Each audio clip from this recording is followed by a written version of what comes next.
Pois meu nombre é Santiago Camaño, conocido en redes sociais como Champi Muros. Son un rapaz normal de Muros que tuvo problemas na vida como todo mundo e que se enfrentou a eles e, bueno, e agora parece que está recollendo todo o que sembrou para luchando contra os seus problemas. Pois a miña relación co xogo empezou con 14 anos, empezando a xogar ao póker a partida cos amigos, empezábamos coa tontería de €1 cada un, o que gañaba levaba bote, e creo que xa de primeira xa afrontei a miña relación co xogo un pouco máis agresiva, quizás, que os meus amigos. Entón, despois xa máis lei un pouco, e xa, cando te das conta, a túa vida convirtese nunha mentira, hasta que as deudas chegan hasta aquí, e pides axuda máis polos cartos que polo problema en sí. Nos criámonos nun bar aquí e é ben certo que sempre se xugaban as cartas. Eu estuve aí levando o casino e non tiñamos unha cousa como de ludopatía, víamolo máis normal, non? Entonces eses síntomas, ao mellor, se foran en outra familia, sí que se collerían antes, sabes? Pero nós era unha cousa, como claro, estábamos metidos en eso. El traballaba aquí nun bar e intentabas quedar con el ou algo e nada. El dicía que tiña que ir a casa, que estaba se preparando, que iba a estudiar, que iba a ir a Santiago. E, en verdad, o que estaba facendo era estar na casa, xogando. Era como se de repente 2 anos da súa vida non estuvera aí. Tiñanos moi engañada, sabes? Era un rapaz moi listo, cada cousa que pasaba así media rara, el dáballe como a volta, era unha bola, sabes? Todo eso que nos iba quitando algo de aquí, algo de alá, pero sin chegar a saber o problema que había. Eu a débeda máis grande que tuve foi de €10.000, máis ou menos, 10.000, 12.000. Cando pedín axuda foi máis polo problema dos cartos que polo problema en sí. Eu non veía que tiña ese problema tan grave como me din conta despois que era. Isto mata a xente pouco a pouco, sin que nadie se entere, sabes? Hai xente que se está destruindo a vida, está contigo e parece que está ben, en verdad está moi mal. O meu salvavidas, eu supido, foi meu tío Pedro, meu padrino, porque eu vivía con él nese momento, e a miña tía Sol, que eu estaba vindo con él, se foi como cando empecé a rehabilitarme, eu non quería vir a Muros porque me recordaba moito ao principio tamén a miña etapa de xogo, entonces a miña rehabilitación completa prácticamente a fixen en Coruña, vivindo cos meus tíos, e sempre digo que lle debo a vida. Pois eu sempre digo que o máis importante é pedir axuda ou falar co círculo máis cercano, contar toda a verdade, todas as cartas sobre a mesa, nunca mellor dito, e despois buscar axuda profesional, porque penso que hai momentos de adición que sin axuda profesional eu diría que é prácticamente imposible salir. A verdad que contar a miña historia e poder axudar a xente que tiña este problema e non tapar nada, acabar que isto fora un tabú, axudoume moito a que a miña personalidade se volvera como son agora, unha persona que conta os seus problemas, que os cartos non son todo na vida, que eu podo gañar menos do que podía ganar máis de outras formas co meu traballo, pero prefiero gañar menos e ser coherente, e sobre todo ter valores e principios, e creo que eso se marcou coa miña edición ao xogo.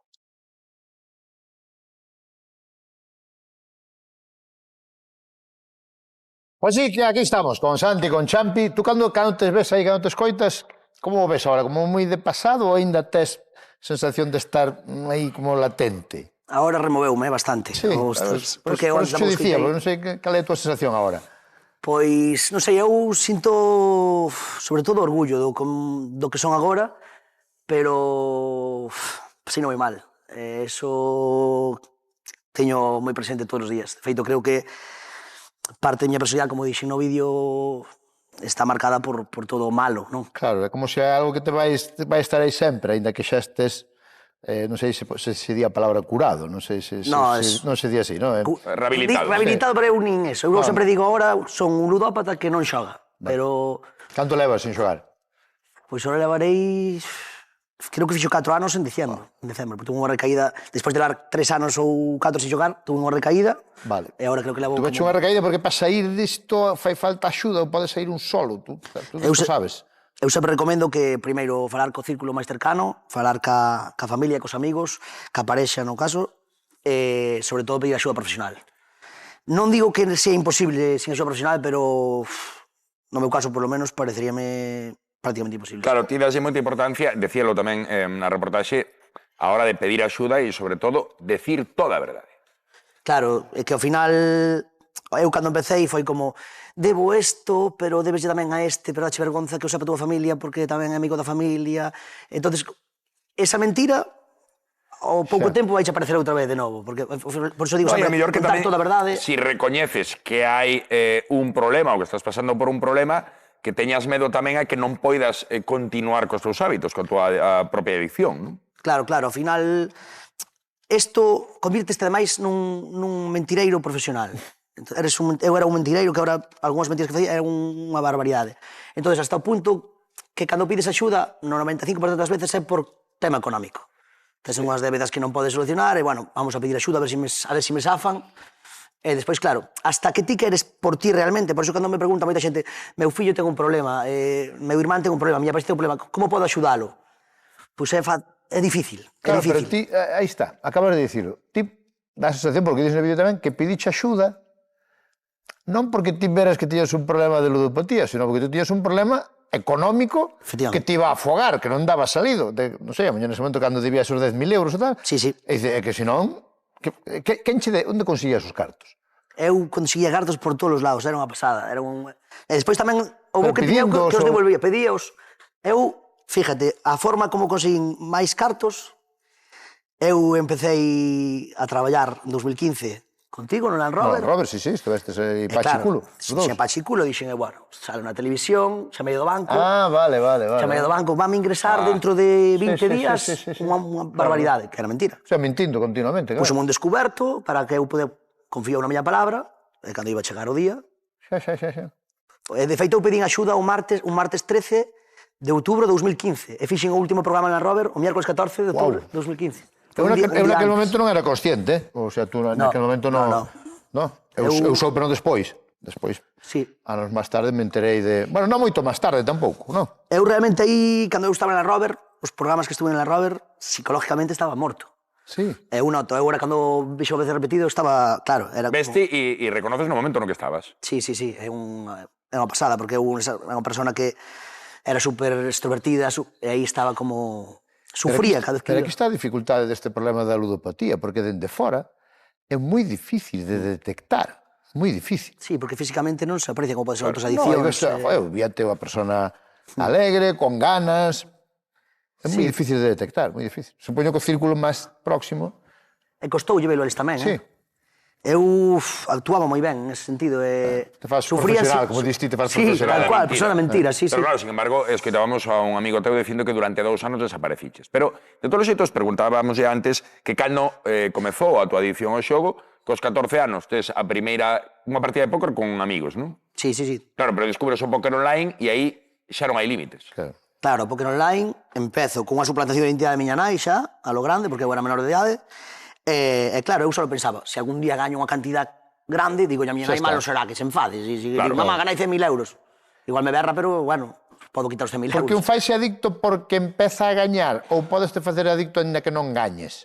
Eu creo que gañei durante, así algunha vez, pero momentos moi puntuais, Eu creo que xa era adicto antes de Se podes facer adicto aínda que perdas continuamente. Sí. Eu, claro, teño desde fora como... Bueno, claro, tú empezas, ganas por aquí, ganas por aí, ¡buah! Dices tú, esto... Claro, porque realmente hai picos. Hai momento que sí que gañas, porque igual faz unha aposta de 20 euros, gañas 100, e se está en malos perder nese día. Entón, ese día perdestes 20 euros, pero... Xa, xogache con 120. Ganastes 100, claro. En que momento non sabes parar? Eu non teño ese recordo dese momento exacto, pero eu xa, con 16 anos, falsifiquei as notas para suspender. Aprovei todo e puxen que suspendía 2 para poder quedar no verán no ordenador, como que estaba estudiando para xogar o póker sin que miña nai se... Pois eu creo que, aproveitando que estás aquí, eu creo que debemos facer 2 cousas. Unha, axudarlle a xente no que podamos. Que ahora mesmo a mí non está vendo e ten este problema, que iremos a eso, pero tamén eu creo que tú podes axudarnos a detectar o problema. Sí. Algo de... Que pistas pode ter se teu irmán, o teu mozo, a tua moza, o teu amigo está nesto? Que pistas podemos ver? Tú, que fixeche iso? É unha das cousas, sobre todo en apostas deportivas, que é o que está máis agora creando máis problemas. Eu sempre digo, as apostas. Se ti empezas apostando os partidos do fin de semana e acabas apostando quen vai ter o primeiro córner, buscas máis inmediatez cada vez. Claro. Eso xa é un Necesitas o estímulo problema. antes. Total. Non podes esperar, aposto a que mañá tal, non che vale. Claro, efectivamente, que hai inmediatez total de ten que ser neste partido, nestes E montes... eses picos de adrenalina, non? Sí, entón, despois o tema dos cartos, o control que ti teñas, se ti dis, podes xogar 10 euros ao día, non ten ningún problema. E hai xente que igual xoga 2 e sí que ten un problema. Porque se ti dis, eu vou xogar 1 euro, pois xogas o euro, pero cando, bueno, vou meter outro a ver se recupero, porque tal. Cando xa empezas a perder o control sobre o que ti queres xogar, tamén é unha das señales.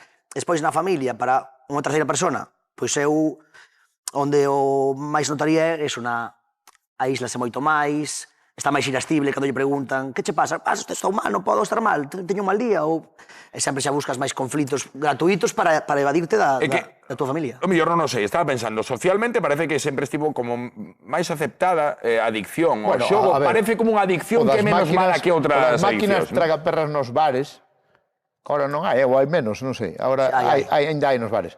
Que era unha cousa normal. Tú entrabas a un bar a tomar un café e había xente aí horas botándolle a máquina, non chegaba, como está a máquina? Está quente? Está quente, sí. E era, na miña, cando era un chaval, era completamente normal. Pero agora, é que ti mira, cando estabas toda a tarde xogando a tragaperras, igual perdías 200 euros. Ahora 200 euros pérdelo en... Nun segundo. Un segundo. Facerlle así co dedo. Claro, era o que iba, que parece que está socialmente máis aceptado, que parece unha edición que menos mala que outras, decía o teu amigo que isto pode te matar lentamente, pero te mata. E, de algún xeito, tamén o perfil do ludópata mudou nos últimos anos moito, non? Sí. O perfil do ludópata antes era o típico señor co cubata e o pitillo na máquina. Sí, na máquina tragaperras, non? E agora o perfil do ludópata é un rapaz na súa habitación, un chaval de 20 anos, na súa habitación con móvil. E que influencia do que conoces tú, por ti ou por outra xente, que influencia ten en todo isto o alcohol? O alcohol, en general, que as adiccións normalmente suelen ir de 2 en 2 ou de 3 en 3, porque normalmente co alcohol vai a cocaína, co xogo vai a cocaína, e sempre van de hora. Eu, o bo, entre comiñas que tuven, que eu cando bebía non xogaba. Era algo curioso, eu tiño como xa, era como se fora profesional do xogo, entón eu cando salía cos meus colegas a ver, era como que me olvidaba do tema. Entón eu, en ese sentido... Evadíaste, de alguma maneira? Sí, era como... Porque eu eu creo que aquí, agora parece a mí que hai chavales que nestas salas de xogos que hai tal, me dá a sensación de que mezclan as dúas cousas, me parece a mí. É un problema, E poñenche... A min ofrecíanme...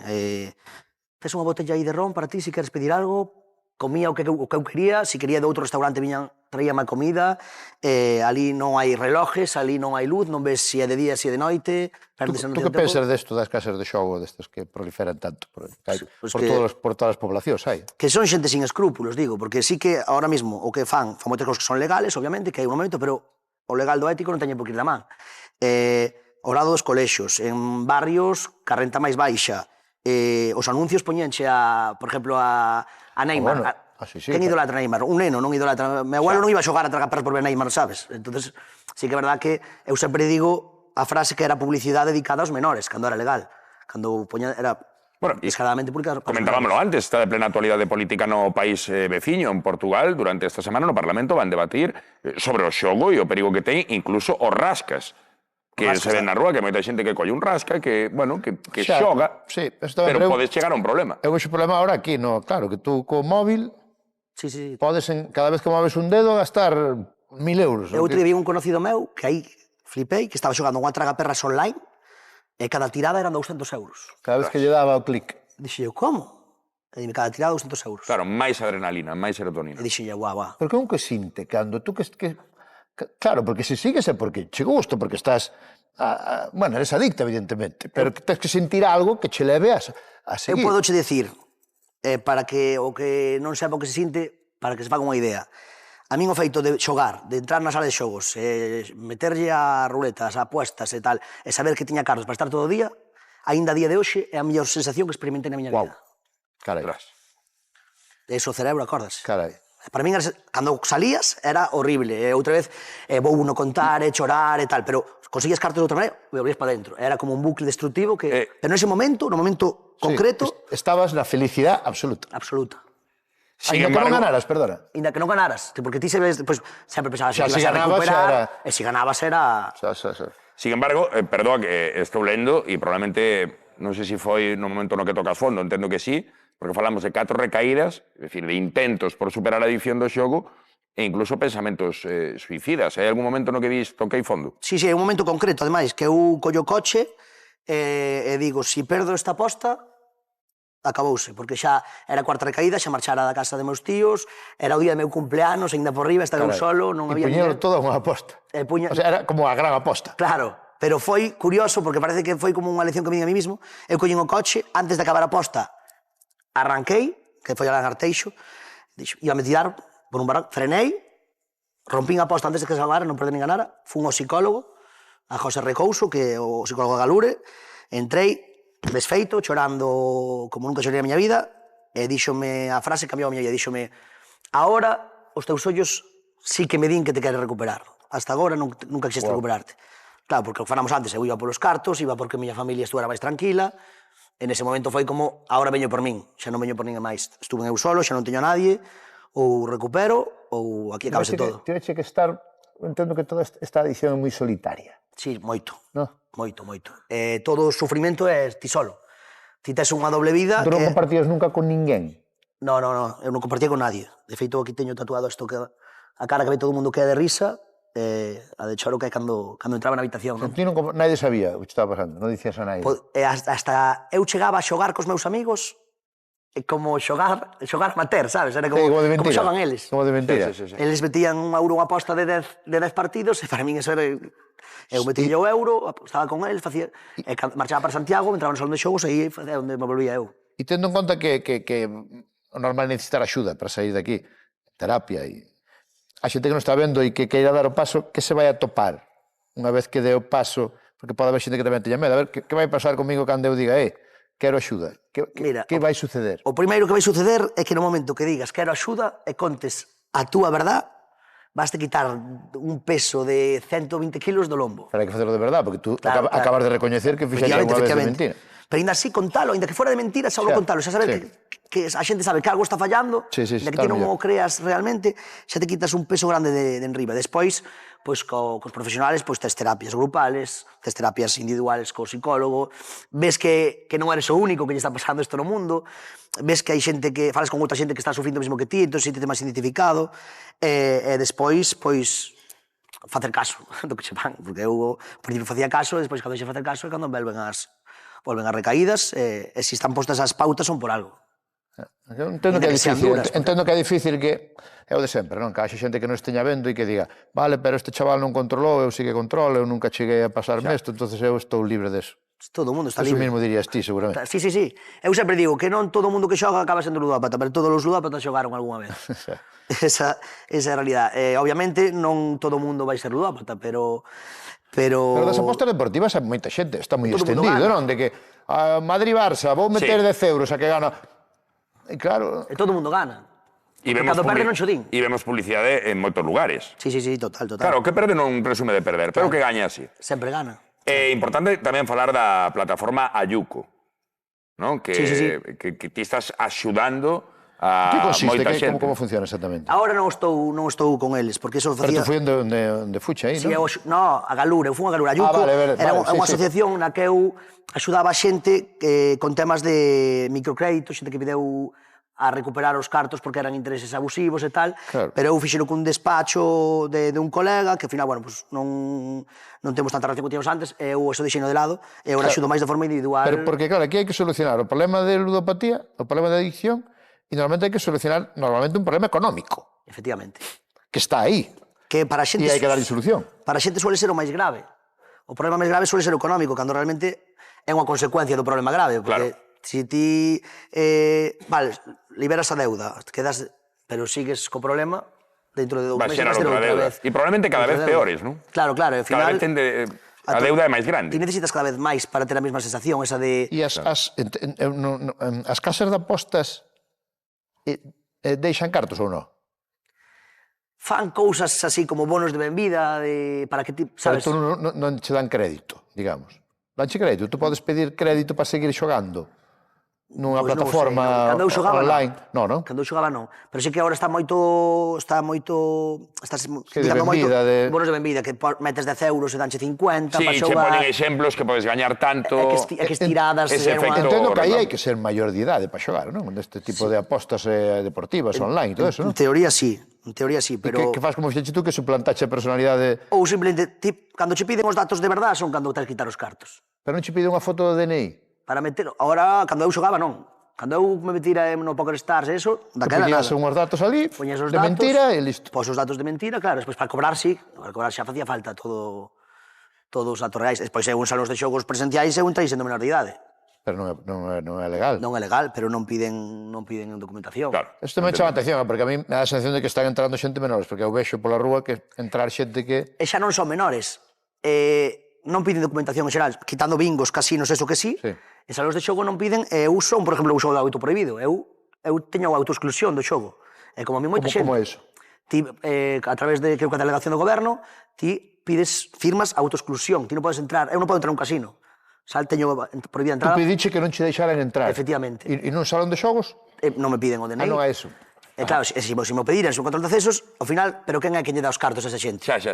O que vai xogar 5 euros co colega unha vez cada 3 meses, Bueno, pero ou entendemos que ten que un se problema. ti asinas ese papel sería ilegal que che dixasen entrar, por exemplo, nun casino, nun bingo. É moi importante que hoxe Santi, que hoxe Champi, pois conte esta historia, unha parte da tua vida, unha parte importante. E Santi, perdón a expresión, pero imos xogar un pouco, pero un xogo que me parece que vai ser bo para ti. Vale? Mira ben a esta pantalla porque hai alguén que ten unha mensaxe para ti. Joder. A ver. Hola, amor, pois nada, espero que estés pasando genial nese programa. Eu era para ir, pero bueno, ao final non pude. Así que nada, desde aquí mando-te un saludo moi grande, que estou super contenta, super orgullosa da persona que eres, de todo o que estás facendo, todo o que estás logrando.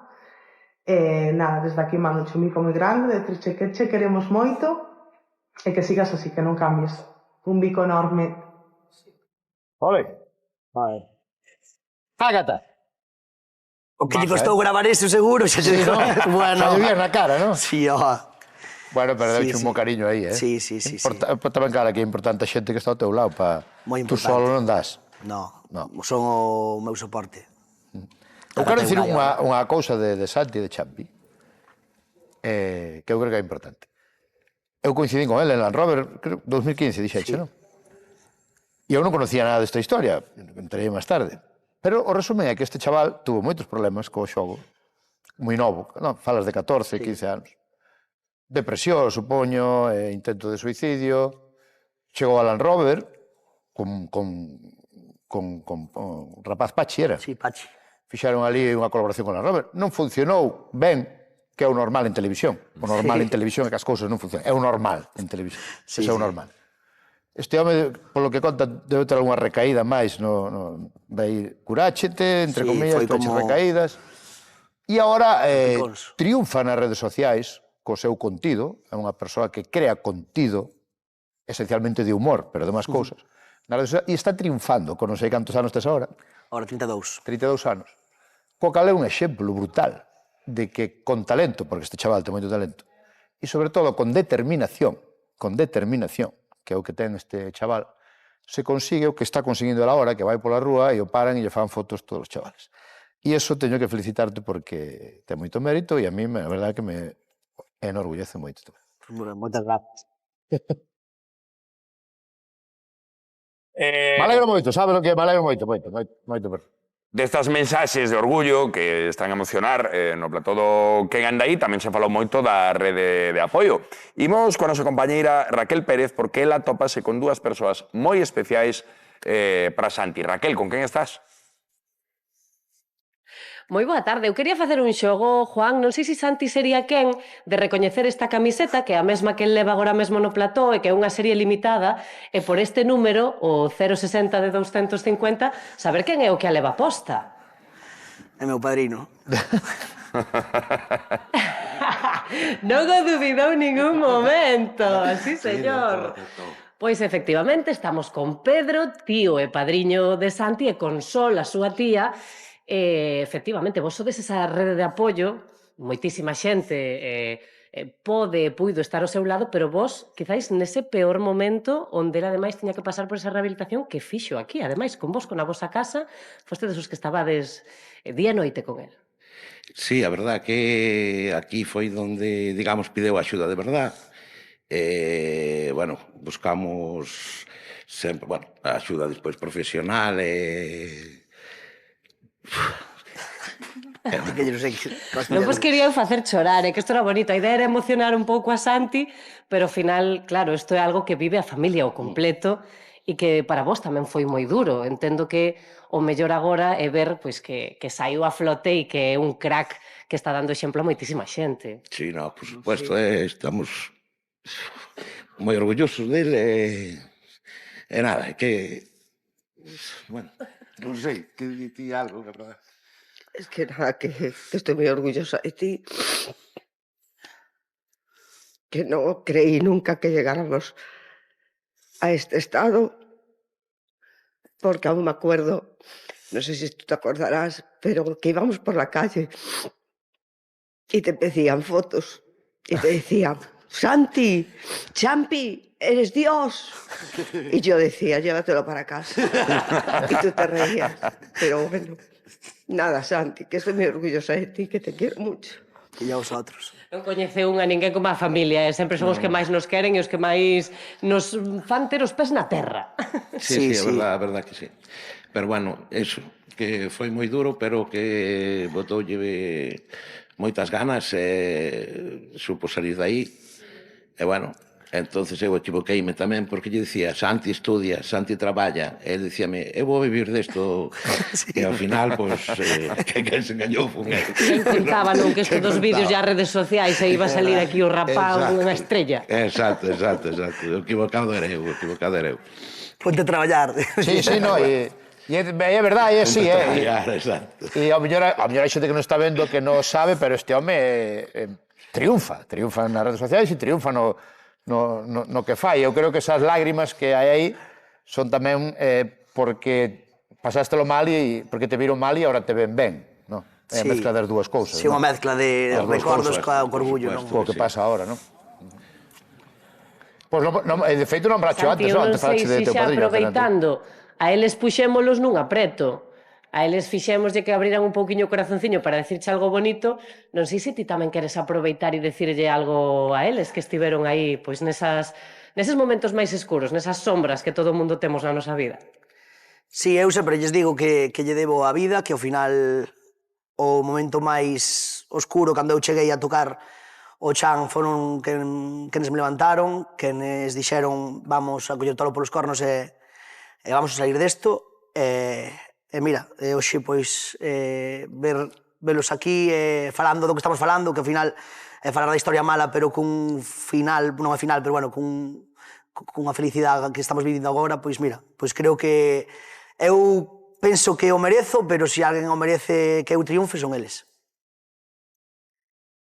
No, yo no es solo, ¿sabes?